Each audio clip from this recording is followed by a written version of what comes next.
Muito boa noite a todos e todas, a mais um webinário organizado aqui pela OEI e pelo IDP. A noite de hoje nós temos a temática Estado Prisional, Controle e Punição, com a participação da professora Camila Nunes Dias e professor Bruno Paes Manso, a professora Camila, que é professora da UFABC, doutora em Sociologia pela USP, coautora, juntamente com o professor Bruno Paes Manso, do livro A Guerra, a Ascensão do PCC e o Mundo do Crime no Brasil. E o professor Bruno Paes Manso, que é jornalista e pesquisador do Núcleo de Estudos da Violência da USP, é doutor em Ciência Política pela USP, e como já disse, tem a coautoria aí do livro A Guerra, a Ascensão do PCC e o Mundo do Crime no Brasil, juntamente com a professora Camila. Eu gostaria de passar a palavra aqui agora, até antes mesmo de me apresentar, vou me apresentar numa fala posteriormente, ao professor Rodrigo Rossi, é um representante da Organização dos Estados Ibero-Americanos. Professor Rodrigo. Obrigado, professor Flank. Boa noite a todos. Sejam muito bem-vindos a mais esse curso, esse webinar, melhor dizendo, que a gente oferece ao OEI em parceria com o IDP, no âmbito do Observatório de Cidadania e Segurança Pública. É com muita alegria que a gente tem aqui o professor Bruno e a professora Camila como convidados para discutir esse tema que é importante, que é o Estado Prisional, Controle e Punição. E a minha fala é uma fala muito breve.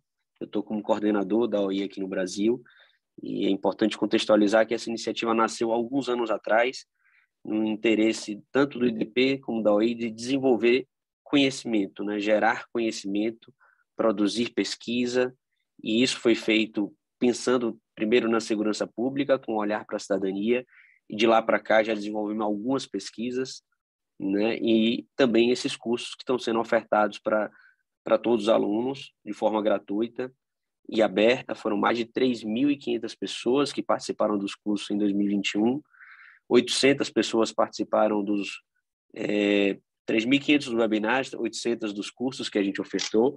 Então, na verdade, esse curso é feito para vocês e é sobre vocês. O momento de estar aqui com especialistas, com professores tão próximos, nessa possibilidade de interação, é para que vocês possam não só se aprofundar sobre temas mais atuais, como também sanar algumas dúvidas, estar em contato direto com eles. A OEI é um organismo ibero-americano, composto por Portugal, Espanha e América Latina, e a gente atua pelo meio da educação, da ciência e da cultura, entendendo como 3 mecanismos de transformação social e de garantia de cidadania. Então, a conexão direta com a gente está no eixo de ciência, desenvolvimento de pesquisa, e eu convido a vocês a participarem e ativamente do observatório. A gente tem um link para o site, é o OSPC, lá a gente já divulgou os mais de 11 artigos que foram produzidos ao longo dos 2 últimos anos. A gente espera que vocês nos acompanhem em todas as edições, naquelas que mais lhe interessarem, convirem. Então, com essa breve palavra, para sobrar tempo para os nossos convidados, que eu agradeço a presença de todos aqui e desejo uma boa noite de aprendizado a todos. Obrigado. Obrigado, professor Rodrigo Rossi.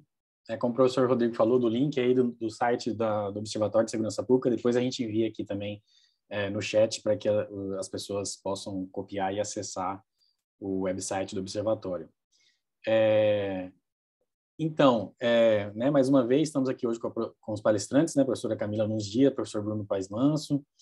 É um prazer fazer parte desse time e ajudar na realização desse evento. Eu sou Franklin Epifânio, sou tenente-coronel da Polícia Militar do Estado de Mato Grosso, sou professor e colaborador do IDP, junto ao Observatório de Segurança Pública e Cidadania da América do Sul. Como o professor Rodrigo falou, o IDP, em parceria com a OEI, ele criou esse Observatório de Segurança Pública e Cidadania da América do Sul no final de 2020, né, com o objetivo de trabalhar 3 eixos muito importantes, que são a pesquisa científica, a capacitação e a formação em redes de cooperação internacional, né?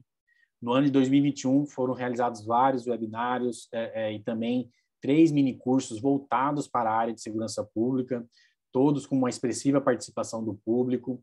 E nesse segundo semestre agora de 2022, nós temos uma agenda bastante extensa de webinários, né? E um minicurso também, que se iniciou lá no dia 29 de agosto, né? E hoje se estende, né, com a temática do Estado prisional, controle e punição, e vai seguir com os seguintes temas, né, e datas que nós temos aqui já pré-agendados, né? No dia 26 de setembro, a temática será mídia e segurança pública no Brasil. No dia 10 de outubro, teremos um webinário sobre o modelo de redução de danos no tratamento da toxicodependência e a política sobre drogas no Brasil. Na semana do dia 17 ao dia 21 de outubro, nós teremos um mini curso, né, sobre violência escolar, causas, consequências e prevenção. A gente pensou nesse mini curso especificamente sobre violência escolar, principalmente pelo que tem sido vivenciado, né, nas escolas, principalmente as escolas públicas, né, municipais, estaduais, por todo o Brasil, nesse retorno, né, pós-pandemia das crianças e adolescentes para as salas de aula. Estão convivendo com bastante experiências, né, de violências, né, dos mais diversos tipos nesse ambiente escolar, nesse retorno, e também as problemáticas que vivenciaram nos seus lares, né, durante o período da pandemia. Depois a gente prossegue no dia 7 de novembro, então, com o webinário O Crime Ambiental na Região Amazônica, os impactos da economia ilícita, e finalizamos o ano, então, no dia 21 de novembro, com o webinário O Crime Ambiental na Região Amazônica, desdobramentos transfronteiriços, né? Então, para que vocês, né, todos os participantes tenham ciência, também depois vão receber nos e-mails de vocês as datas e os links para as palestras, e a gente espera que todos e todas possam participar conosco, né? Então, agora também, com o professor Rodrigo, né, também foi bastante rápido na sua fala, eu pretendo passar a palavra, então, para o nosso professor convidado, o professor Bruno Paes Manso. O professor Bruno, né, terá de 15 a 20 minutos para fazer sua exposição. Depois nós iremos passar a palavra para a professora Camila, que também terá de 15 a 20 minutos para fazer sua exposição. E ao final da exposição de ambos, nós vamos abrir, né, para que os participantes possam fazer perguntas, né, ou se preferirem podem enviar também por meio do chat aqui, e a nossa equipe, a equipe técnica, né, do evento vai estar nos repassando para que a gente possa, então, dialogar com os palestrantes. Professor Bruno, a palavra é do senhor, fique à vontade. Agradeço, Franklin. Prazer estar com vocês. Boa noite a todos. Camila, boa noite. Prazer encontrá-la. Todos que estão assistindo, a todos que participam aqui do evento. Eu vou começar a falar, talvez, essa questão do sistema prisional. Acho que vale a pena uma abordagem histórica, porque, no fundo, o que a gente fala é de 40 anos de tráfico de drogas no Brasil, pelo menos, né? Um tráfico de drogas mais intenso, pelo menos desde o final dos anos 70 até os dias de hoje, com grandes transformações nessa forma de comercializar drogas, e a tentativa que o Estado fez para lidar com esse desafio e os problemas que acabou enfrentando, né? Que talvez uma coisa que vale a pena a gente observar é justamente que esses 40 anos de história nos permite observar esse processo, esse longo processo de 4 décadas, de uma forma mais crítica e permite que a gente avalie os erros e acertos, os excessos, os equívocos e os problemas que surgiram dessas respostas que foram dadas, né?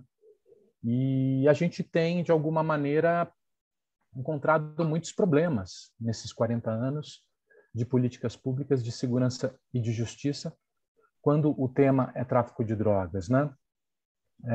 Eu falo em 40 anos porque, mais ou menos em meados dos anos 70, quando o cartel de Cali, cartel de Medellín passam a atuar como grandes produtores e distribuidores de cocaína, uma commodity que passa a fazer muito sucesso no mercado de drogas internacional, e o Brasil se torna um corredor de passagem desse produto, né?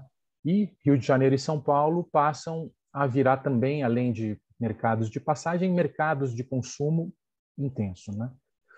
Num momento e numa fase que o Brasil, principalmente, vivia um processo de transformação muito intenso, né? Já meados dos anos 70, começo dos anos 80, a gente vivia já dramas do processo de urbanização muito rápido e desordenado que aconteceu desde os anos 50, e com uma dificuldade muito grande de lidar com esses desafios que aconteciam nas cidades, né? Com uma política de segurança pública, inclusive, muito reativa e voltada, de alguma forma, a lidar com o medo e com todo o estigma que a grande população que enchia os bairros mais pobres e periféricos despertava, o medo que essas populações despertavam. Então, como é que começou a se moldar o controle do crime, e especialmente do tráfico de drogas? Passou a ser feito basicamente via policiamento ostensivo, nesses bairros vistos como perigosos. A polícia ostensiva, as polícias militares passaram a ser uma parte muito importante da estrutura de segurança pública aqui em São Paulo, até pela capacidade de gestão e de organização das polícias, passaram a ter um papel muito decisivo, que foi aumentando conforme as tecnologias de policiamento melhoravam, permitiam maior quantidade de prisão em flagrante e uma grande quantidade de aprisionamentos, junto com um mercado muito lucrativo que, por ser ilegal, promovia muito dinheiro e atraía muita gente para trabalhar nesse mercado. Então, a gente tinha um desafio muito grande e estava tateando, de alguma maneira, instrumentos para lidar com eles. O PCC surge no começo dos anos 90, o Comando Vermelho já tinha surgido no final dos anos 70. Inicialmente, o PCC surge num contexto em que a venda da droga no varejo era muito importante na cena criminal em São Paulo. O tráfico de São Paulo e do Rio sempre foram muito diferentes, né? Até por uma série de fatores e especificidades. O Rio sempre teve um controle territorial armado muito forte nos morros, até pela proximidade dos morros com o mercado de consumo, né? Dos pontos varejistas com o mercado de consumo. O controle territorial armado acabava funcionando porque era nos próprios morros onde os consumidores iam comprar droga. Aqui em São Paulo, isso não acontecia, até porque o mercado consumidor sempre foi distante dos mercados varejistas e vendedores que poderiam, de repente, surgir. Então, sempre houve um trânsito muito fluido nos bares e nos pontos de venda nas regiões centrais. As biqueiras começaram a crescer, principalmente depois dos anos 90, com a chegada do crack, né? Que era uma droga mais barata e que também acabava tendo uma venda nesses locais mais intensa. Mas isso gerava muita violência, né? Muitos homicídios em decorrência desse mercado territorial e da desordem que existia, muitas vezes homicídios que geravam ciclos de vingança, e São Paulo e Rio de Janeiro, junto com o Espírito Santo e Pernambuco, sempre lideraram até o final dos anos 90 as taxas de homicídios no Brasil. O policiamento ostensivo passa como eu disse, a se modernizar ao longo dos anos 90, junto com uma grande transformação no sistema penitenciário de São Paulo, que acontece principalmente depois que vem um escândalo histórico, que é o massacre do Carandiru, que 111 presos são mortos, e o modelo de segurança pública, de administração penitenciária se transforma. São Paulo, o Estado de São Paulo passa a ter, no médio prazo, o plano de desativar o Carandiru e começa a construir uma série de presídios espalhados pelo Estado, né? Passa de 30 e poucos presídios para mais de 150 ao longo de 20 anos. e, ao mesmo tempo, a polícia, com maior capacidade de aprisionamento em flagrante, espalhado nesses territórios e focado nesses territórios pobres, começa a prender muita gente. Ao longo desses 20 anos, quando São Paulo passa a reformar seu modelo de prisão, o PCC é criado em 93 e as pessoas começam a ser presas em maior quantidade, o crime, de alguma forma, se fortalece no interior do sistema penitenciário de São Paulo, principalmente depois do final dos anos 90, quando há uma série de brigas ao longo da década, e no final dos anos 90 há uma certa hegemonia dentro das prisões. Com o advento dos celulares, essa hegemonia ganha ainda a possibilidade de criar redes a partir de uma série de contatos de dentro dos presídios com o lado de fora, com outros presídios, e o tráfico de drogas vai se profissionalizando e se estruturando no interior das prisões. É interessante que, ao mesmo tempo que os presídios se multiplicam em São Paulo e crescem, a quantidade de presos sempre é muito maior do que a quantidade de vagas nos presídios. Ao mesmo tempo, os presídios são sempre muito custosos, né? Geram despesas muito elevadas, a manutenção dos presos dentro do sistema. E o que acaba acontecendo é que os presos vão fazendo uma autogestão no interior desses estabelecimentos e se fortalecendo, né? Esse processo começa a se transformar, principalmente depois de começos dos anos 2000, quando uma nova chefia assume a facção e passa a apostar no tráfico de drogas como forma de financiamento principal do PCC. Isso permite com que o PCC dê um salto e passe a atuar de uma forma mais empoderada nesse mercado, porque a partir do momento que ele consegue profissionalizar as suas relações e criar uma série de normas de convívio entre os integrantes da facção dentro dos presídios e diminuir a violência entre os integrantes desse crime, propondo um mercado menos conflitivo ou uma relação menos conflitiva que permitisse aumentar os lucros nesse mercado, né, aumentar a previsibilidade, eles começam a dar saltos de produtividade e de gestão, chegam nas fronteiras da América do Sul, acessam mercados atacadistas e passam a ter uma participação mais importante no atacado da droga, principalmente também a partir da criação dos presídios federais, passam a se conectar com integrantes de diversas facções e se transformam numa facção nacional, dividindo o espaço com o Comando Vermelho, que também, a partir dos contatos que são estabelecidos no convívio federal,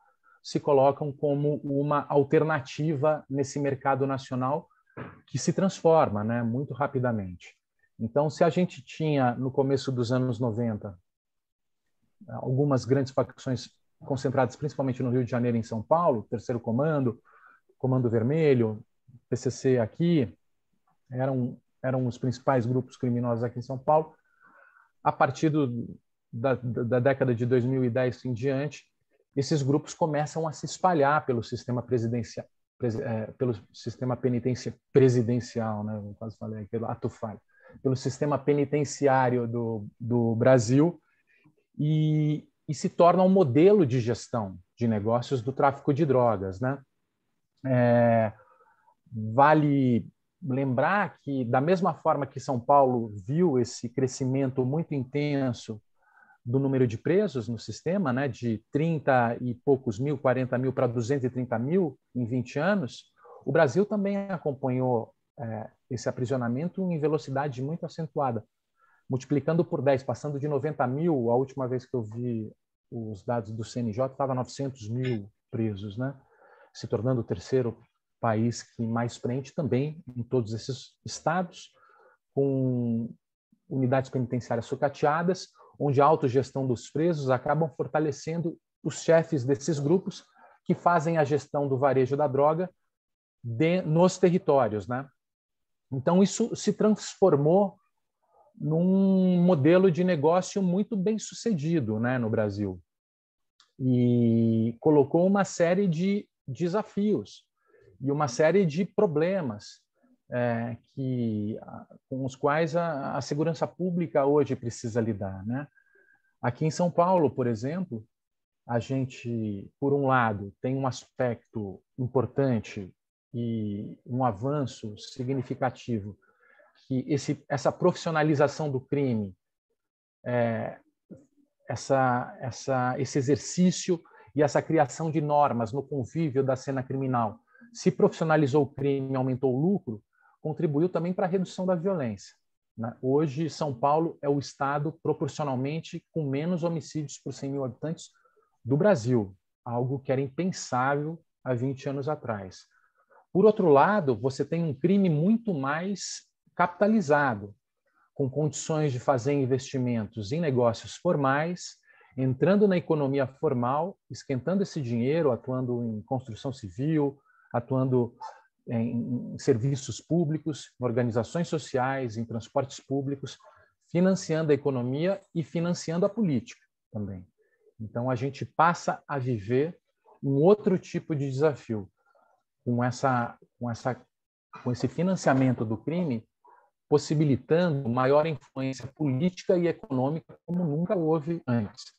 Então, esse policiamento territorial e ostensivo acaba sendo uma perna que acaba muitas vezes, esse inchaço das prisões, acaba muitas vezes contribuindo para fortalecer a liderança dessas quadrilhas, que estão se financiando e estão muito bem, e estão acessando mercados internacionais, diversos estados, né? E o desafio agora é justamente o fato deles estarem entrando na economia formal e estarem tendo possibilidade de atuar na política e na economia. E outras realidades complicadas, o surgimento das próprias milícias hoje, né, que também são realidades importantes. No caso do Rio, é o mais escrachado, né, quando você tem o próprio governo se colocando como uma facção disputando o mercado do crime, né, disputando o mercado criminal. Se delega a gestão territorial, inclusive, para essas quadrilhas. Hoje, no Rio, são mais de 700 comunidades sendo governadas por grupos armados e criminais. E você tem um grupo hoje que faz parte da política e que tenta, de alguma forma, ser a quadrilha mais forte, com uma série de crimes, envolvimento com uma série de crimes sendo cometidos dentro do próprio Estado, e que com uma grande capacidade também de influenciar eleições e de evitar com que o Estado de Direito e as leis prevaleçam no Estado do Rio de Janeiro, né? Eu escrevi o livro sobre as milícias e uma fala muito recorrente era dos moradores de lá, alguns fizeram esse paralelo, é que o Rio de Janeiro é uma grande Game of Thrones, né? Como se fosse uma fase pré-moderna do Estado, onde, em vez de você ter um Estado republicano, moderno, democrático, que exerce o monopólio legítimo da força para garantir a lei para todos nos mesmos e o direito, preservar o direito de todos em todo o território, você tem uma série de reis armados, grupos armados, tanto do tráfico como das milícias, governando diversos territórios, brigando entre si e fazendo com que as pessoas obedeçam às leis para que eles fiquem mais ricos e para que eles ganhem mais dinheiro, né?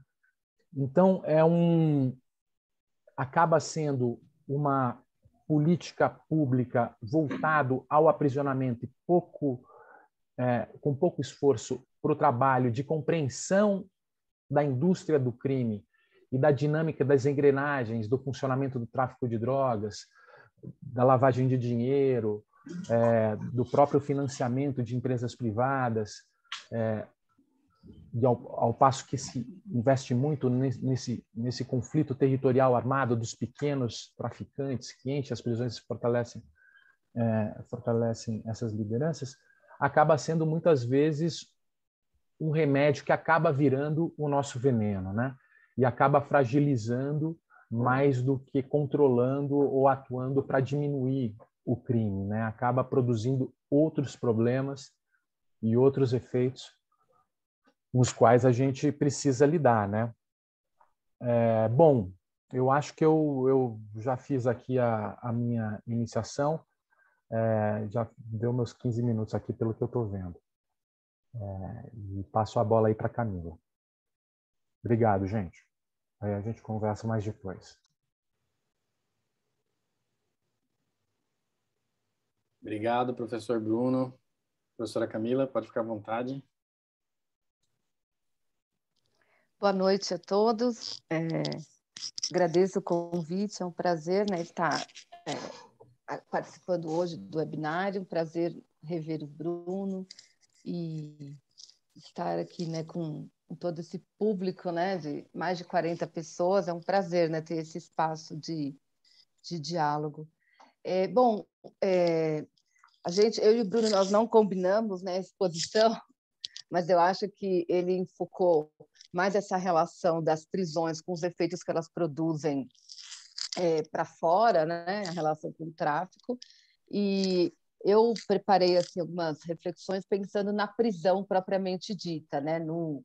Eu fui motivada, né, para essa reflexão a partir do título, né, do evento, que é Estado Prisional, Controle e Punição, né? Então, pensei, em primeiro lugar, que acho que faz sentido, né, a gente chamar o Brasil de um Estado prisional. Não sei nem se foi esse, né, o intuito do título, mas eu acho que faz sentido se a gente avaliar, né, olhar os números os números de pessoas encarceradas no Brasil. O Bruno falou sobre isso, né, rapidamente, mas no ano de 2000, né, a gente tinha cerca de pouco mais de 200 mil pessoas presas, né? E em 2021, quer dizer, os últimos dados que se tem, né, que são, acho que do ano passado, né, a gente tinha quase 900, cerca de 850 mil, mais ou menos, né? A gente tem algumas variações, né? Se olha os números do MJ ou se olha os números do CNJ, mas considerando na integralidade os presos provisórios, os presos em regime fechado, semiaberto, a gente tem quase entre 850 mil e 900 mil pessoas presas. Então, em 21 anos, a gente vê um crescimento, né, de mais de 4 vezes, né, o total de pessoas presas. E se a gente considerar a taxa relativa, a gente, em 2001, tinha 135 presos por cada 100 mil habitantes, e em 2016, foi o último dado que eu peguei, tinha 352, ou seja, em 15 anos, né, a taxa quase que triplicou. Isso o número de encarcerados em termos relativos, né? Ou seja, esses números apontam que, de fato, às vezes a gente ouve por aí, né, algumas análises incorretas, né, sobre os números do encarceramento, mas todos os números de que dispomos, né, que são mais confiáveis, eles sustentam o argumento de que, a partir dos anos 90, e principalmente a partir dos anos 2000, o Brasil vive uma intensificação, né, do encarceramento como uma política de resposta ao crime e à violência. E isso produziu efeitos, né? O Bruno falou, acho que um pouco desses efeitos em termos das conexões que as prisões brasileiras se construíram em torno dos negócios ilícitos, principalmente o tráfico de drogas, mas não só, né, outros crimes também. Então, um dos efeitos foi que hoje a gente não consegue mais compreender a dinâmica criminal no Brasil sem olhar para o sistema prisional. E isso é algo inédito nas condições, né, e na profunda articulação que existe entre esses universos. Né? Eu sempre reitero que é algo inédito, né? Que aquilo que aqui no Brasil se considera o crime organizado, né? O maior grupo organizado criminal, aqui no Brasil, diferentemente de outros países, esses grupos têm origem dentro das prisões. Então, isso é muito sui generis da nossa dinâmica criminal, associada diretamente à nossa dinâmica prisional. Então, a gente não consegue entender as prisões sem olhar para as dinâmicas criminais, e não consegue entender as dinâmicas criminais sem olhar para o sistema prisional. Isso é algo sui generis do Brasil, né? Então, nesse processo, né, de crescimento da população carcerária, eu vejo que a gente pode, de maneira assim, sintética, né, avaliar que houve duas transformações principais. Uma delas, uma transformação interna às prisões. Então, desse ponto de vista, olhando para dentro das prisões, a gente observa que a massa de pessoas, né, que foi encarcerada a partir dos anos 90, né, e a gente vê que isso se intensifica a partir dos anos 2000, o Estado passou a aprender de uma forma que não havia, digamos, um crescimento proporcional nem das instalações prisionais, das instalações, né, das construções de unidades prisionais, não era suficiente para dar conta daquela demanda que estava sendo gerada, nem mesmo por São Paulo, porque São Paulo teve um crescimento gigantesco do seu parque penitenciário a partir dos anos 90 e principalmente 2000, né? Mas mesmo, digamos, mesmo São Paulo, que teve um assustador, eu diria, aumento do número de unidades prisionais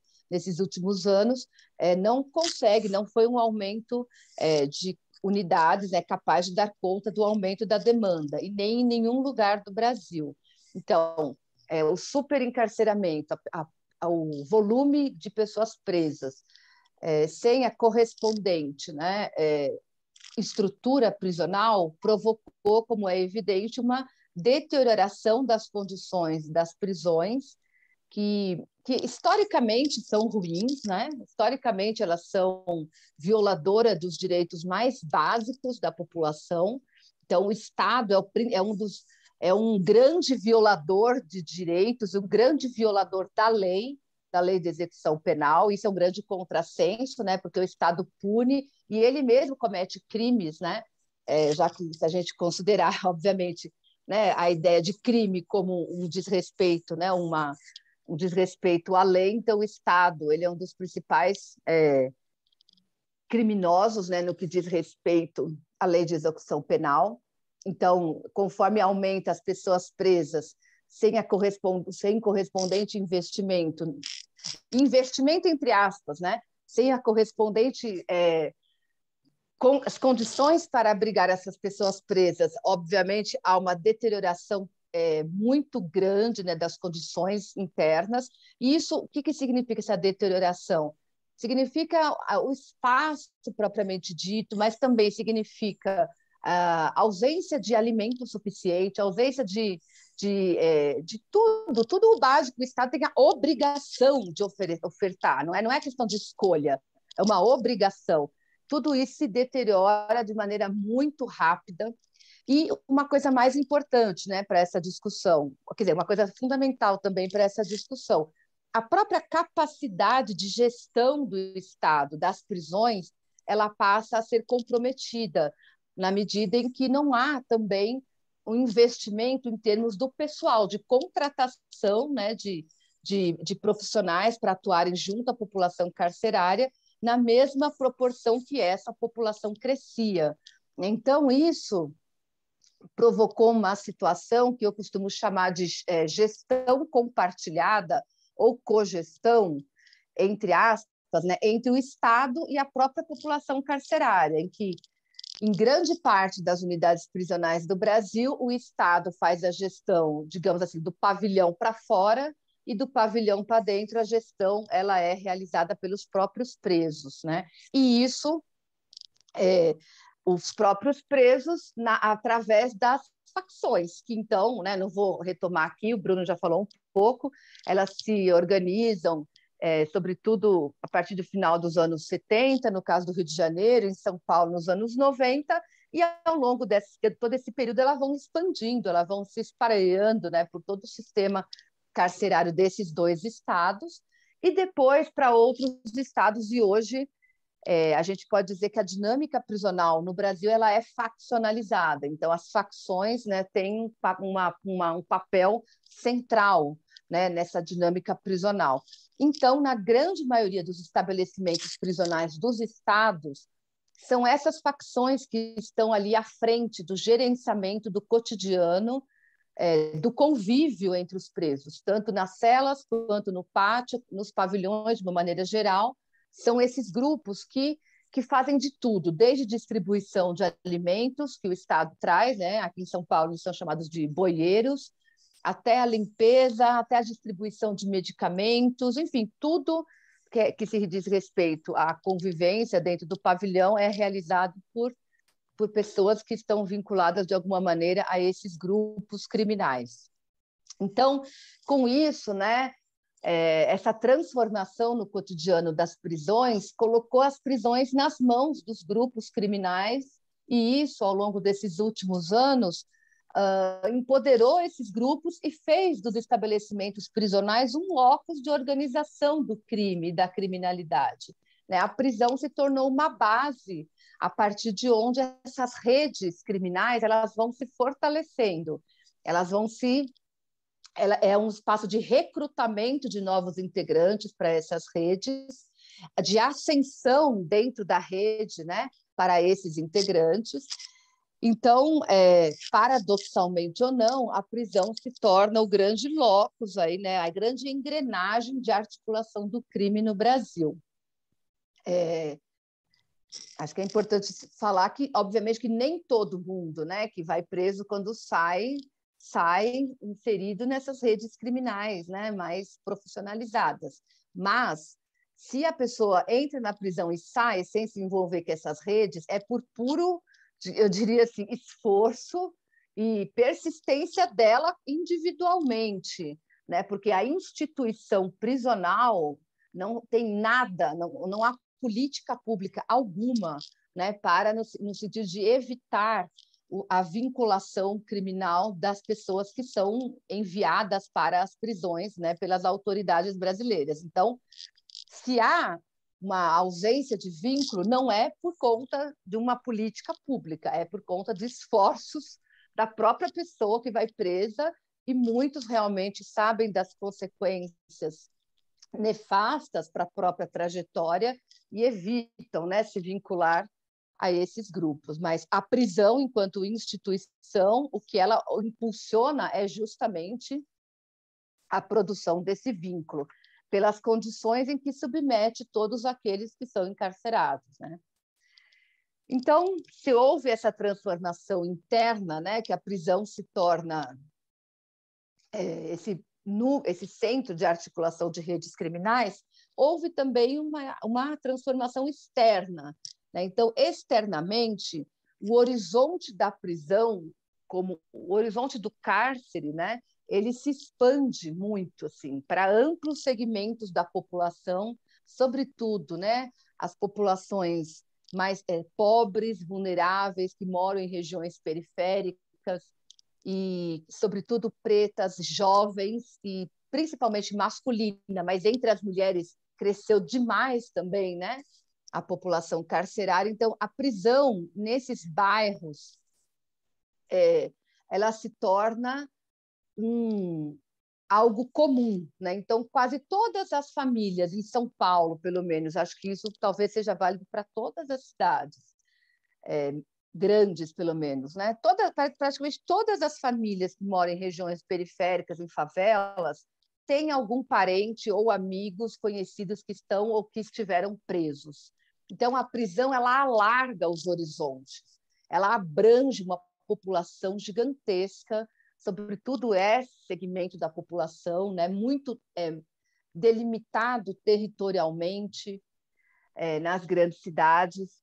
E, ao mesmo tempo, então, que nesse período, a partir dos anos 90 e 2000, a prisão alarga os seus horizontes, abrangendo mais gente, o universo, né, do trabalho formal, principalmente, né, e da educação como um horizonte, uma possibilidade ali de ascensão social para essas camadas da população, se retrai, né? Principalmente no horizonte, na questão do trabalho formal, né? A gente tem aí, a partir, já desde os anos 80, mas sobretudo os anos 90, né? Uma grande deterioração dessas relações, com uma recuperação, né? Nos meados dos anos 2000, mas insuficiente para conseguir dar conta dessa massa de jovens que estão ali nessas regiões, né, empobrecidas. Então, nesse sistema, né, em que você tem menor perspectiva de trabalho formal e que foi enterrado definitivamente em 2017, né, com a reforma trabalhista, que precarize praticamente, digamos assim, impõe uma espécie de uma semi-escravidão, né, para esses segmentos da população. Então, para essas pessoas, cada vez menos a possibilidade do trabalho, de ascensão social através do trabalho formal, ela se retrai, ela diminui.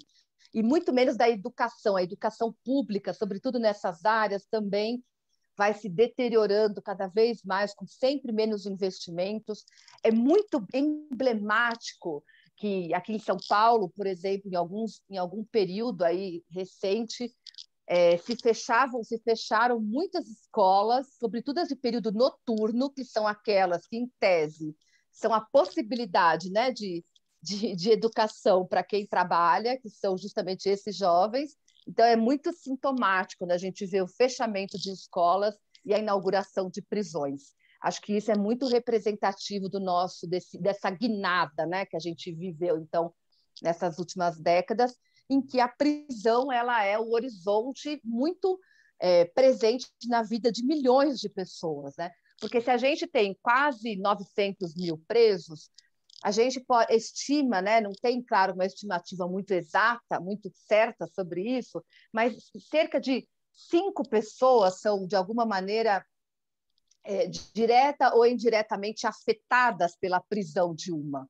Então, aí nós já temos, né, quase 5 milhões de pessoas, né, afetadas pela prisão. E isso, se a gente olhar apenas a população atual, se a gente considerar o trânsito, aqueles que já entraram e saíram, por quanto a gente não multiplica o número de pessoas afetadas pela prisão, né? E quando a gente fala afetados pela prisão, mesmo aquelas que a gente fala indiretamente, que são, por exemplo, mães e familiares e companheiras ou companheiros, ou até que os companheiros, na verdade, não são muito afetados, né? Porque, em regra, eles largam a mulher que vai presa, mas geralmente são as mulheres as mais afetadas, e isso inclui uma relação direta com o encarceramento, né? Muitas dessas mulheres passam também praticamente a cumprir a pena junto com seus filhos, seus companheiros, levando comida todo final de semana, alimento, mandando dinheiro,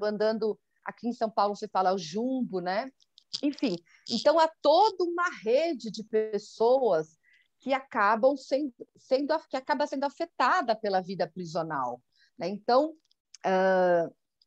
o campo da prisão ele acabou, ao meu ver, nessas últimas décadas, também construindo um universo cultural que ele transborda da prisão para esses territórios. E isso inclui um modo de viver, né, que aqui em São Paulo, por exemplo, o PCC, né, enfim, no crime fala a ética do crime, a disciplina no crime, é tudo muito vinculado uma coisa à outra, né? Então, a gente tem crianças que moram nas regiões periféricas que, lamentavelmente, crescem vivenciando essas experiências que ela vem do universo prisional, né? Essa forma de resolver conflitos através do debate, que eles chamam ir para as ideias. Então, é um sistema de relações sociais que transborda das prisões e atinge bairros inteiros, né? Eu falo de São Paulo, mas certamente isso acontece em outros lugares. Então, a gente pode dizer que, do ponto de vista externo, a prisão ela constrói um universo social e cultural relativamente, digamos, novo, no sentido desse campo que ela abrange, né? do tanto de pessoas que ela abrange. Eu acho que para as classes médias e altas, ter alguém da família preso é um susto, uma vergonha, digamos, uma anormalidade, algo fora do horizonte, né, esperado. Mas para quem mora nas periferias e nas favelas, é algo natural, é quase que, digamos, algo que ocorre com quase todas as famílias, né? E isso, obviamente, não é porque essas pessoas cometem mais crimes, é porque o sistema punitivo, as prisões, elas foram feitas principalmente para elas, né? Porque se a gente observar a população carcerária, a gente vê que 70% da população carcerária masculina cumpre pena, né? Está condenada por crimes patrimoniais e tráfico de drogas. E entre a população carcerária feminina, já chegou a ser quase 70% as mulheres presas por tráfico de drogas. Hoje, acho que está em torno de 55%, mais ou menos, por cento, o que é muito, considerando que essas pessoas majoritariamente são presas com quantidades pequenas de drogas. Então, o seu encarceramento ele não afeta de forma alguma toda a economia da droga que está, né, se constituindo aí em torno de redes complexas e que envolve muita gente em muitas esferas da sociedade, não só ali na ponta. O Bruno falou um pouco sobre isso. Franklin, eu não marquei meu tempo. Você me avisa quando tiver acabado? Professora, deu 19 minutos agora. Estava guardando mais um Então, minutinho para já falar vou. com a senhora. Ótimo, então Não, já mas a senhora, vou. não, a senhora tem mais um minuto, até 20 minutos, tranquilo. Tá bom. E Já o professor Bruno também usou só 15. tá bom. A senhora pode ganhar mais 5. É que eu não marquei, não, mas eu só vou acabar, né? Eu vou finalizar, então, com essa reflexão, né? E aí pensando ainda novamente no título, né? Que deu origem enfim, né? A esse webinar e tudo isso. Acho que a gente acho que isso já vem acontecendo, né? E ter esse espaço de debate é um exemplo disso, mas precisa ir mais, assim, da gente pensar o seguinte: o que a gente pretende alcançar quando a gente pensa no sistema prisional, na prisão? Né? Então, quando condena um sujeito a ir para a prisão, sei lá, porque tem sei lá quantas gramas de drogas, o que a gente está querendo como sociedade? Né? Aonde a gente está querendo chegar como sociedade? E aí é uma coisa estrutural, porque qualquer pessoa que você vai falar isso vai responder assim. Os policiais, né? O militar, civil, mas eu estou fazendo a minha parte, porque se eu vejo alguém com droga e crime, eu não posso prevaricar, minha obrigação é prender. E é verdade, né? A mesma coisa vai falar o delegado, a mesma coisa vai falar o promotor, a mesma coisa vai falar o juiz. Ou seja, então, acho que a gente precisa de uma reflexão estrutural, de pensar, né, a prisão. Eu sou da área eu dou aula no curso de políticas públicas. Então, quando a gente fala em política pública, em tese, a gente tem que avaliar a política pública que a gente implementa, né? Se a gente fosse fazer uma avaliação da política de encarceramento a partir, sei lá, dos anos 2000, enfim, qual o resultado que a gente ia ter dessa avaliação? Né? O que a gente ia tirar disso? Será que o aumento do encarceramento reduziu crimes? Se reduzisse, não ia estar sempre aumentando, né? Sempre a pressão para mais e mais e mais prisão. Enfim, quando a gente endurece uma lei, que é uma demanda sempre presente, quando se tem uma nova lei mais dura, isso reduz aquele tipo de crime? Enfim, então, eu acho que aí eu fecho, viu, Franklin? Eu acho que, infelizmente, né, a gente vive, e não é só no Brasil, isso é no mundo inteiro, a gente vive uma normalização da prisão como solução para todos os problemas, todos, acidente de trânsito, tudo é visto. Qualquer coisinha que alguém faz, esse cara tem que ir para a cadeia. Então, mas será? Qual é o resultado disso, né? Então, a gente talvez tenha, digamos assim, expandir os nossos horizontes sobre punição e pensar mais concretamente em outras alternativas para determinados tipos de delitos, né? E pensar de maneira qualitativa no dano que é infligido, seja à sociedade, seja a uma outra pessoa. Bom, é isso. Desculpa, acho que eu ultrapassei um pouco, mas é isso. Obrigada. Obrigado, professora, pela fala da senhora. Professor Bruno, gostaria de complementar alguma coisa, professor? Falar algo antes que a gente abra para as perguntas e respostas? Pode abrir, pode abrir. Pode abrir. Deixa eu ver no chat se tem alguma coisa aqui. Temos alguns comentários, mas eu não vi nenhuma pergunta. Alguém né, alguém da audiência gostaria de fazer alguma pergunta por meio do chat ou por meio do microfone também? Pode ficar à vontade.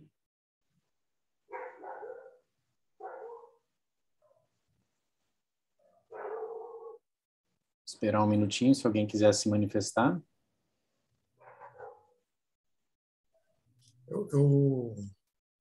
Olá, posso falar? Marcos? Isso, Marcos de Nápoles. À vontade, Marcos. É só um adendo sobre os comentários que eu estava fazendo, no caso das pessoas que são presas e da sociedade que vê uma realidade bem distante na questão de achar que o cara vai preso, vai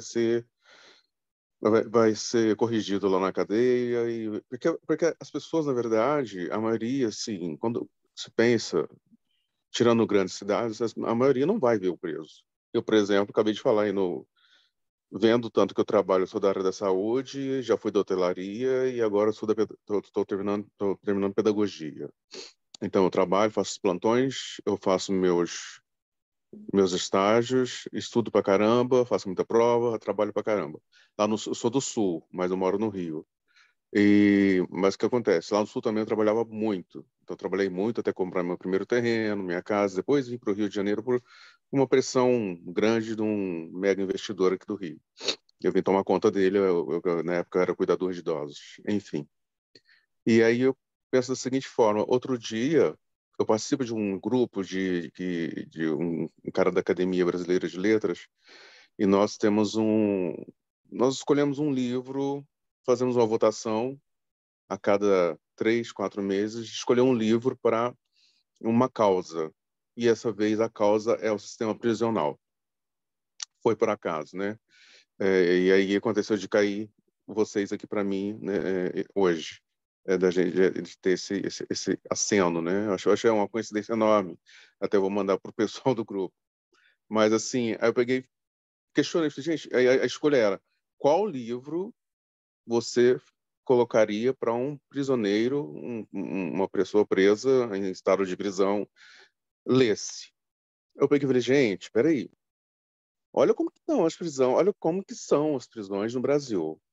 Olha como que são o que se mostra um pouco na televisão, que a gente vê, o que a Globo mostra, o que não só a Globo, as outras emissoras mostram 3, 30, 40, 60 pessoas dentro de uma cela.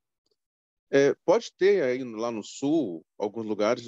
Eu já fui onde ficava o Marcola, eu fui perto lá, que namorei uma pedagoga lá perto, na cidade que ficava o Marcola, naquela prisão de segurança máxima. Chama Presidente Venceslau. Então, o que acontece? Ali eu vi uma organização muito grande, mas por quê? Era uma coisa de segurança máxima. Aí eu peguei e questionei, falei, gente, vocês acham que tudo bem, esse cara aí vai leu pra caramba, ele criou uma inteligência boa com a leitura, tudo, mas uma pessoa que mal tem, ou mal consegue se alimentar direito, ou mal consegue tomar um banho de sol, ou mal consegue tomar um banho direito, você acha que ela vai querer ler um livro?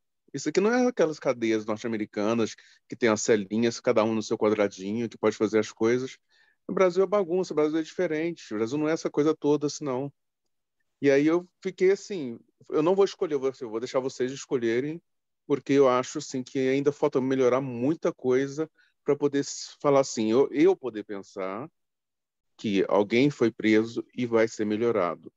Até então eu não vou querer acreditar nessa questão, né? Cheguei até a pensar no livro que virou filme, né? A Espera de um Milagre. Seria ótimo, né? Mas eu coloquei a frase, a espera de um milagre, mas a espera de um milagre de que o sistema carcerário mude e que o sistema pedagógico mude no sistema de gestão para que o prisioneiro possa ter noção de que praticar o bem é melhor do que fazer o mal. Mas a gente escuta muitas vezes o bandido saindo da cadeia e o repórter perguntando e ele respondendo, eu vou fazer de novo. Então isso me assusta muito. Ainda mais a gente que mora aqui no Rio, a gente vê isso direto. E provavelmente quem mora em São Paulo também vê, né? Então, assim, eu questionei a questão de escolher um livro para uma pessoa, para os prisioneiros. que a gente iria ler para eles? Né? O que a gente ia fazer para eles? Aí eu falei, não, eu vou me excluir dessa questão, dessa vez eu me excluo, vou deixar vocês escolherem, eu só vou acompanhar a leitura dos livros e tudo bem. Então, era esse ponto que eu queria colocar, a minha visão em cima dessa questão de que eu penso de que o encarceramento, no momento, não traz uma solução ou uma melhora nas qualidades do cidadão ou da pessoa que foi presa, que cometeu aquilo, principalmente se for por crimes hediondos, se for por crimes maiores ou crimes horrendos, ou crimes, como diz que foi minha psiquiatra também, que eu sou TDAH, a Ana Beatriz Barbosa, ela, sobre crimes, por exemplo, de pessoas como de Richthofen da vida, um Nardoni da vida desse, essas pessoas já são cultas, já são inteligentes. Eu vou ler o que para eles? Né? Então, tem coisas assim que são muito gritantes, né? Então, foge muito da realidade do que a sociedade pensa. Ah, vai prender fulano. Ah, ele roubou ali um saco de arroz. Ah, o outro roubou ali a carteira do vizinho. Ah, vai preso. Vai preso.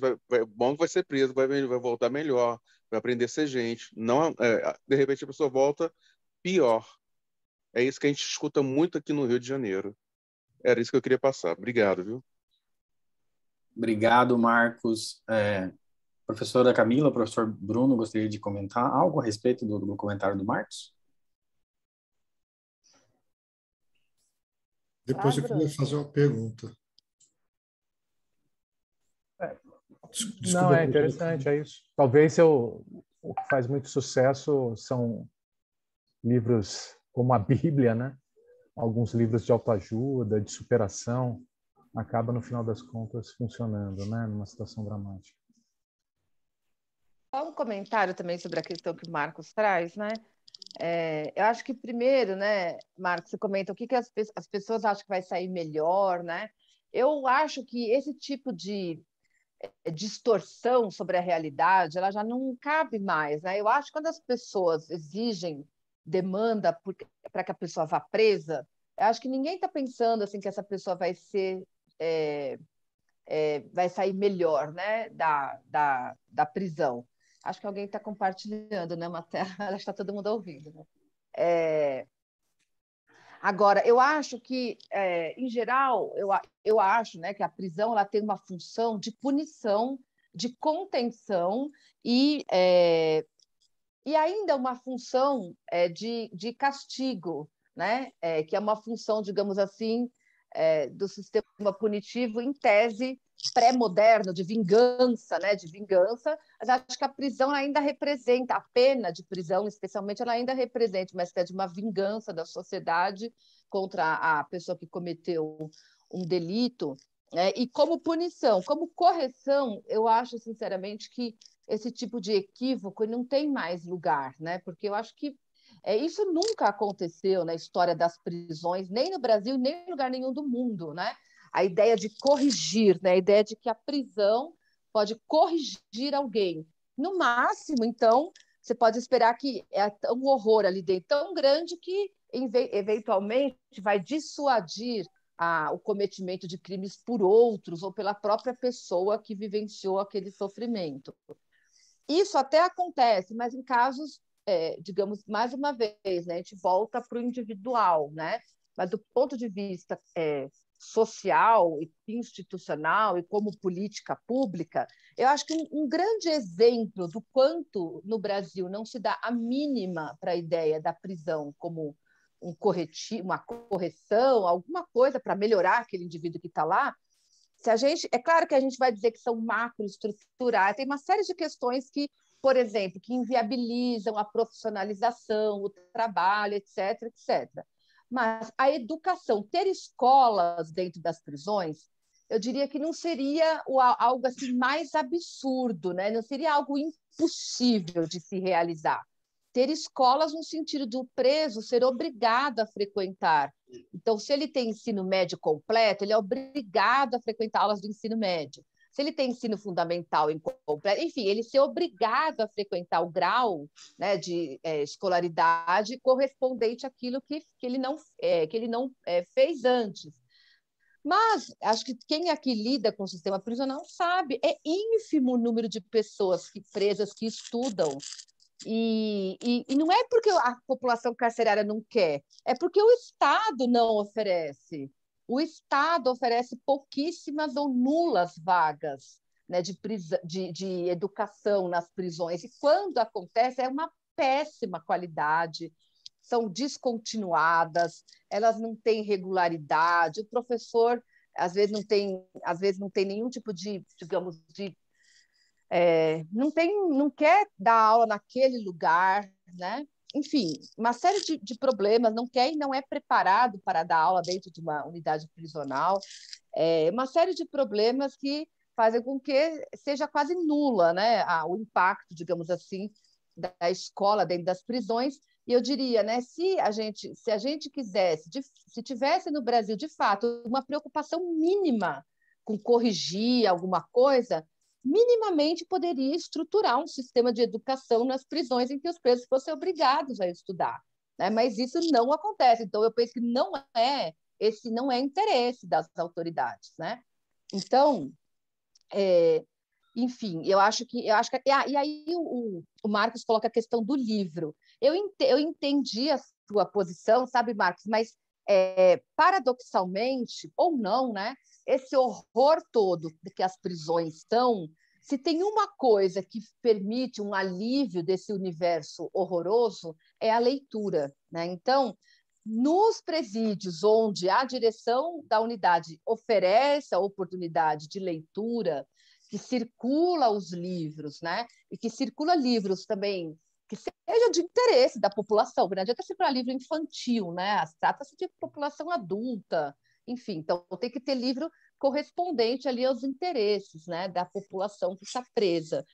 Nos casos em que há isso, e aí hoje há esse projeto de remissão por leitura e tal, né, que também não funciona tão bem como deveria, porque digamos que geralmente tem um gargalo, né, para validar os trabalhos que dão a remissão. Mas, enfim, nesses casos, a leitura ela é muito... os presos querem ler. Essa é uma das poucas atividades de passatempo que eles têm, né? Então, é bom ler, abre os horizontes. Eu conheço muita gente que passou pelo sistema prisional, que inclusive teve uma vida criminal bastante, digamos assim, profunda e intensa, um envolvimento bastante profundo, e que a porta de saída disso foi sempre, em todos os casos que eu conheço, a porta de saída dessa vida, dessas experiências, é a educação, muitas vezes através da leitura. Então, eu acho que se há uma saída possível, ainda que, obviamente, não para todos, não universalizável, mas se há alguma possibilidade de alguma saída, é a educação, né? A leitura e a educação. Mas, infelizmente, a gente não vê, né, esse interesse, enfim, disseminado por aí. Desculpa, acabei me alongando na resposta. Obrigado, professora. Temos algumas perguntas aqui no chat, várias, na verdade, né? Vamos ver se a gente consegue abordar algumas delas. A Ana Alice Queiroz, ela pergunta, né, gostaria de saber se essa situação das prisões brasileiras se repete em outros países que têm menores índices de violência, né, ou que têm menores índices de pobreza, né? Então, acho que ela quer saber se essa dificuldade que nós temos com as prisões no Brasil, ela é sui generis ou ela acaba se repetindo em outros países com melhores, mais desenvolvidos, né, com países com melhores condições sociais, né, socioeconômicas, etc. A senhora gostaria de responder, o professor Bruno? Vai falar, Camila? Vai lá. Tá bom. Eu acho, Ana Lúcia, que a correspondência mais certeira nessa relação os países mais desiguais, né? E aí não é a questão da pobreza absoluta, mas é a desigualdade social. Muitas vezes ele se reflete em prisões mais similares à do Brasil, né? Mais caóticas, desumanas. Então, as prisões da América Latina, no geral, são muito similares às prisões brasileiras, né? Então, não por acaso, a América Latina é uma região marcada pela desigualdade, né? Claro que o Brasil está à frente de muitos outros países, né? A América Central, por exemplo, as prisões são terríveis. Então, eu entendo que a relação, né, digamos assim, do cenário prisional está muito ligada à questão da desigualdade, de quão profundas são as desigualdades entre os mais ricos e os mais pobres. Sociedades menos desiguais, como os países europeus, por exemplo, tendem a ter menos pessoas encarceradas, né, relativamente, e, portanto, isso faz com que as prisões sejam... eu acho que não existe uma prisão boa, mas as prisões tendem a ser de um modelo diferente desse do Brasil. Então, naquele modelo que o Mar comentou, então, muitos países, né, celas, digamos, algumas com 2 ou 3 pessoas, enfim, é um modelo diferente. Os Estados Unidos são o campeão, né, de população encarcerada no mundo. Isso eu acho que é uma coisa da cultura. Bom, aí não vou nem entrar aqui nessa discussão, porque é uma coisa longa, né, mas tem tudo a ver com a questão da escravidão e do racismo, né, institucionalizado praticamente nos Estados Unidos. Hoje há uma imensa literatura, né, tratando disso. E lá também lá também tem prisões algumas muito próximas às que são as do Brasil e outras que seguem o modelo, digamos assim, de supermarcos, isolamento. Então há uma diversidade muito grande quando se fala em prisões nos Estados Unidos, porque há sistema federal, há unidades estaduais, há unidades privatizadas, enfim, há muitos modelos, né? Mas eu acho que o retrato os Estados Unidos ele é um retrato muito perfeito assim das desigualdades, né, que atravessa uma sociedade que se reflete nas prisões. E lá, mais do que qualquer outro lugar do mundo, a questão racial ela é muito clara, né? Ela é muito clara o corte racial que as prisões têm. Então eu acho que para a resposta, né, para Ana Lúcia, a relação é essa: menos desigualdade, as prisões têm um papel na sociedade mais modesto, né, mais pontual. Mais desigualdade, as prisões apresentam assim essas características que a gente vê no Brasil e cada vez se torna um lugar central. Vou fazer um breve comentário que países pobres sem prisão não necessariamente são violentos. Por exemplo, Índia, o próprio Paraguai é uma história interessante. Começou a crescer o sistema penitenciário, os problemas da criminalidade também começaram a crescer. Então, as unidades prisionais, muitas vezes, acabam sendo espécies de escritórios mesmos, de encontros, de parceiros, de formação de networking e de pós-graduação no crime, né? Porque você ganha um status, você faz contatos, você amplia suas redes, e isso acaba, de alguma forma, dando maiores condições, possibilidades, ampliando a rede e favorecendo cenas criminais, né? Então, outros países da América Latina, Peru, Bolívia, por exemplo, não tem um sistema penitenciário muito grande. São sociedades que têm problemas com o crime, mas não tem tanto problema com a violência, né? Ao contrário do que a gente vê por aqui. E mesmo nos estados, se for pensar com os estados, é a mesma coisa. Os estados do Nordeste, por exemplo, do Norte e do Nordeste, começaram a intensificar o problema penitenciário. Eram os estados menos violentos do Brasil até os anos 2000, começaram a aprender muito a partir de 2010, 2020, e chegaram no topo do ranking dos homicídios, justamente junto com o crescimento do modelo do sistema penitenciário, né? Os estados do Norte e do Nordeste são muito emblemáticos, como a coisa degringolou. Obrigado, professor Bruno e professora Camila. Uma outra questão aqui, eu acho mais direcionada, talvez possa ser direcionada ao professor Bruno, é que no livro de vocês, né, a Guerra, a Ascensão do PCC e o Mundo do Crime no Brasil, algumas partes que se fala muito do crescimento da letalidade, né, principalmente nas regiões Norte e Nordeste, né, que foi influenciada ali por mudanças na dinâmica do narcotráfico, né, com disputa do primeiro comando da capital, Comando Vermelho e seus aliados naquelas regiões, né? Como que se daria esse efeito regulador da violência, né, pelo crime organizado, como defendido pelo professor Graham Willis, né, no que ficou conhecido lá como a hipótese PCC em São Paulo, né? Como que o crime organizado ele acaba regulando ou não essa violência, principalmente a violência letal, né? Esse assunto sempre foi muito polêmico, né? A gente fala sobre isso há muito tempo E durante muito tempo era quase uma espécie de tabu, porque falar sobre isso era desconfortável por dois motivos principais. Primeiro, a gente falar dessa hipótese fazia com que as pessoas nos acusassem de fazer apologia ao crime, e segundo, de fragilizar as preocupações com políticas públicas, porque se o crime conseguia regulamentar a cena de drogas, o que adiantava pensar em políticas públicas? Então, por causa disso, esse assunto sempre foi muito problemático. Só que isso começou a acontecer em São Paulo, essa redução dos homicídios, a partir de um controle do sistema penitenciário pelo PCC. Então, não significa que as políticas públicas não produziam o cenário que permitisse que o PCC exercesse esse controle. Foi em decorrência das brechas da política pública que o PCC soube gerir o crime a partir da superlotação do sistema penitenciário e da autogestão do crime que foi proporcionada por esse excesso populacional, né? E houve uma maior possibilidade de discutir isso, porque a partir do momento que o PCC controla o sistema penitenciário, estabelece essa série de regras e começa a profissionalizar a cena criminal e ganhar muito dinheiro e acessar o mercado do atacado, ele começa a exportar a droga e intensificar o mercado de drogas em outros estados, promovendo rivalidades com gangues regionais. Hoje são mais de 53, pelo menos 53 facções no Brasil. Muitas delas surgiram em resposta à chegada do PCC nos seus estados.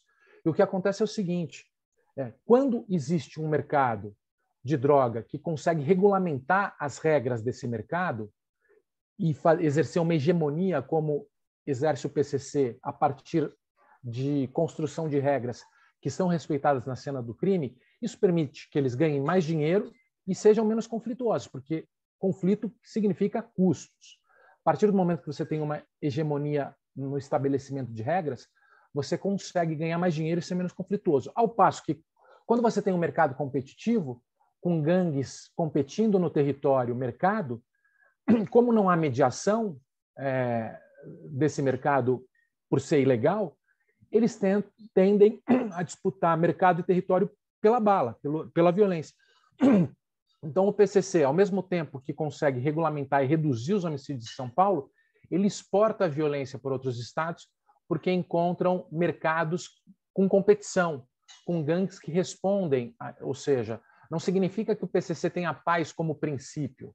Quando houver concorrência, vai haver conflitos e a droga vai levar violência nos territórios, como aconteceu em vários estados do Norte e do Nordeste a partir do momento que existe competição, né?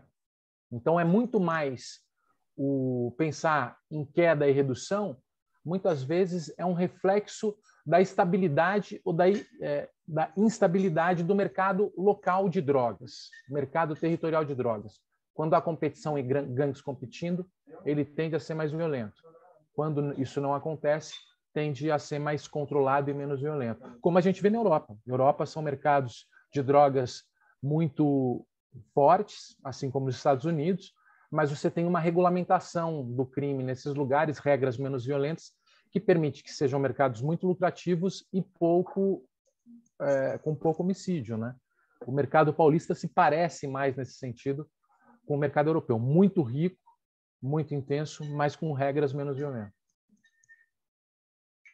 Perfeito, professor, obrigado.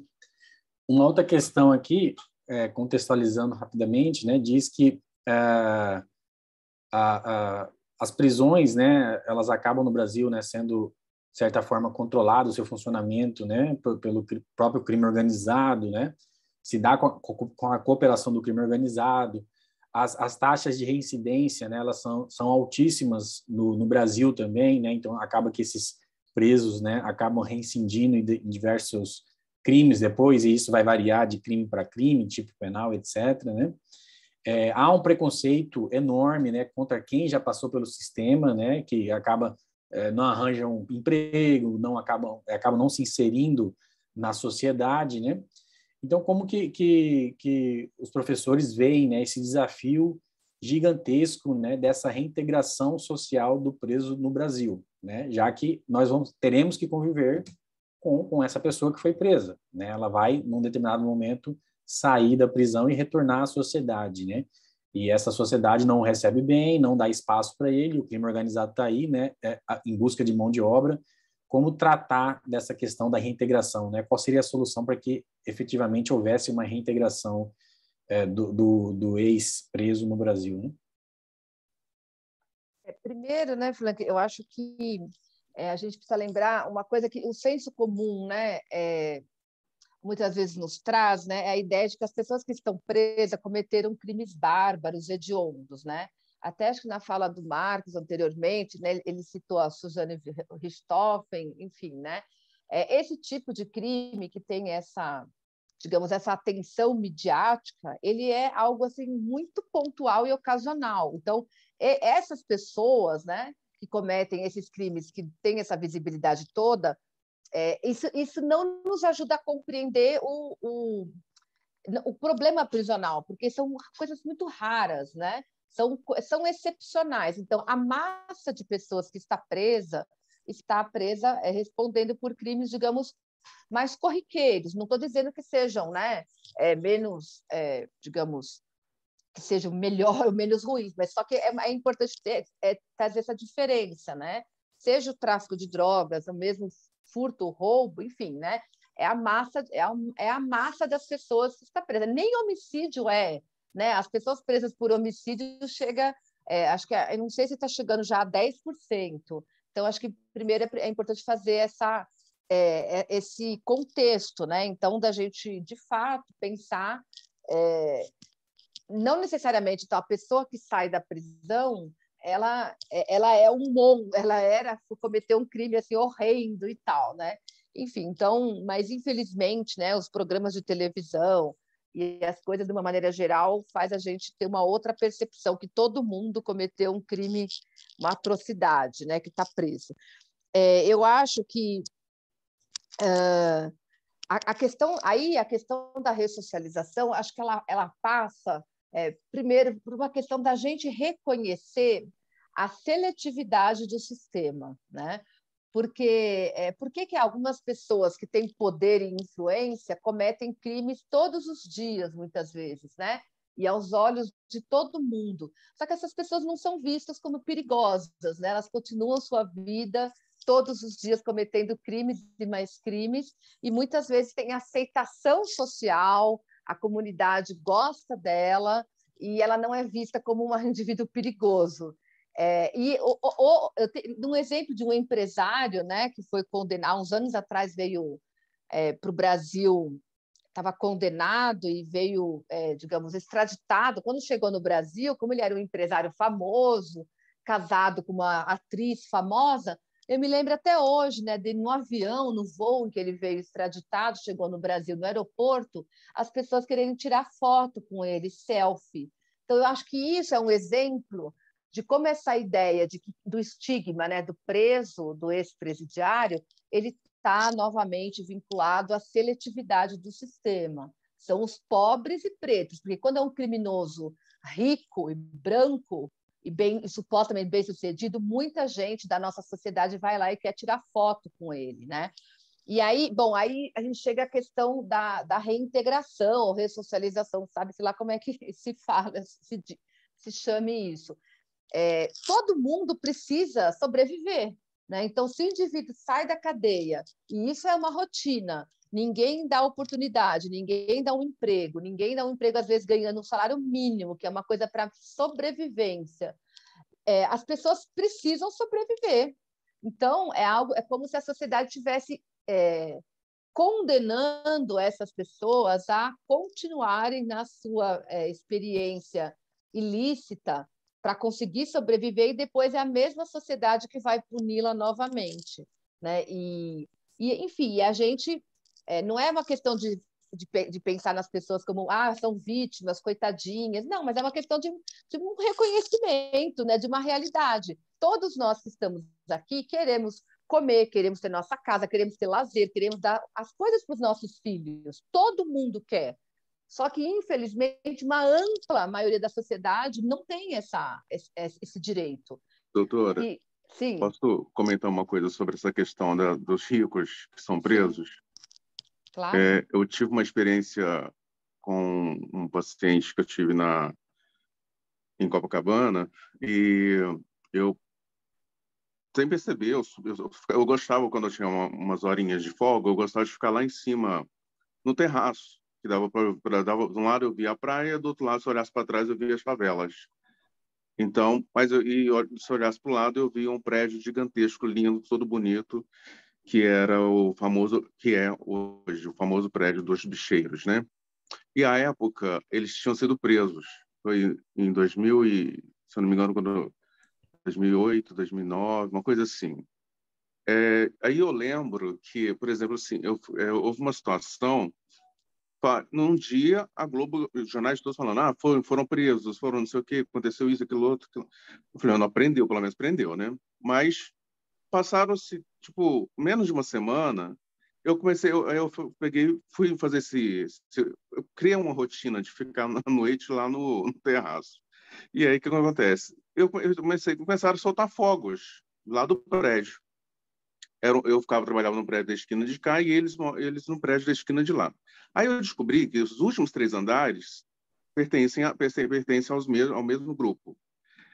E aí eu peguei e falei assim, gente, mas estão soltando fogos? Eles estão presos, estão soltando fogos?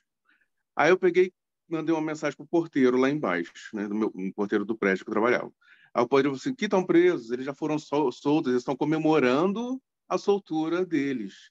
E aí o prédio todo blindado, todo preto, ninguém podia entrar, mas só carro assim, aquelas coisas, tudo que tu pensar de mais cara, e se tu olhasse mais de perto, tu via eles com charuto na mão, provavelmente ele tinha um monte de coisas boas para comemorar, e aí é o que tu falou, o político que faz uma canetada, ele pode fazer com que piore a situação da massa em geral, onde vai aumentar a questão do cara que acha que se torna importante por vender um pouquinho de droga, e aí ele passa a ter uma importância naquela pequena sociedadezinha que ele está, porque aí o outro vê ele, acha ele importante, vai imitá-lo também, a criança vai imitá-lo, e aí, ou seja, o grande bandido mesmo, como dizia, né, se eu não me engano, Charlie Brown Jr., tá lá em Brasília tudo solto, né?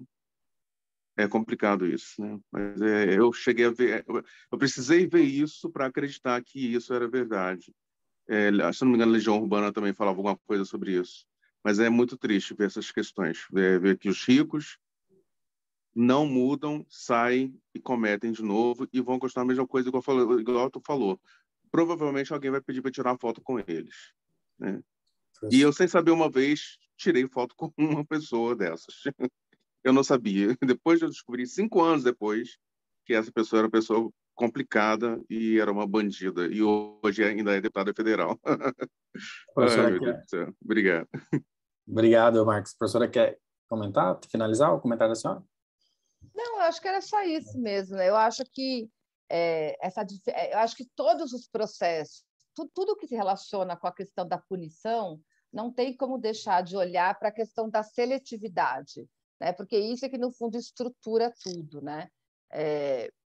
Então, é isso. O nosso sistema punitivo ele é feito para punir apenas alguns tipos penais. Eu não sou do direito, né? Mas acho que aqui deve ter muita gente do direito. Se a gente olhar para o sistema prisional, vai ver que ali estão contemplados, sei lá, 5 ou 6 tipos penais do Código. E o Código tem quantos crimes, né? Ou seja, então isso é a seletividade. Então, são alguns tipos de crimes que são considerados puníveis com a pena de prisão. E, coincidentemente, são os tipos de crimes que mais comumente são cometidos pela população pobre. Então, por exemplo, outro dia eu vi um candidato a deputado, numa dessas propagandas eleitorais, dizendo que a sonegação de imposto é legítima defesa. É um crime, né? Porque, da mesma maneira, o indivíduo pobre, que não tem nem como sonegar imposto, porque o imposto dele já vem no tudo que ele compra, diferentemente do empresário de outros segmentos que podem sonegar muito imposto, se ele poderia, digamos, argumentar o mesmo, né?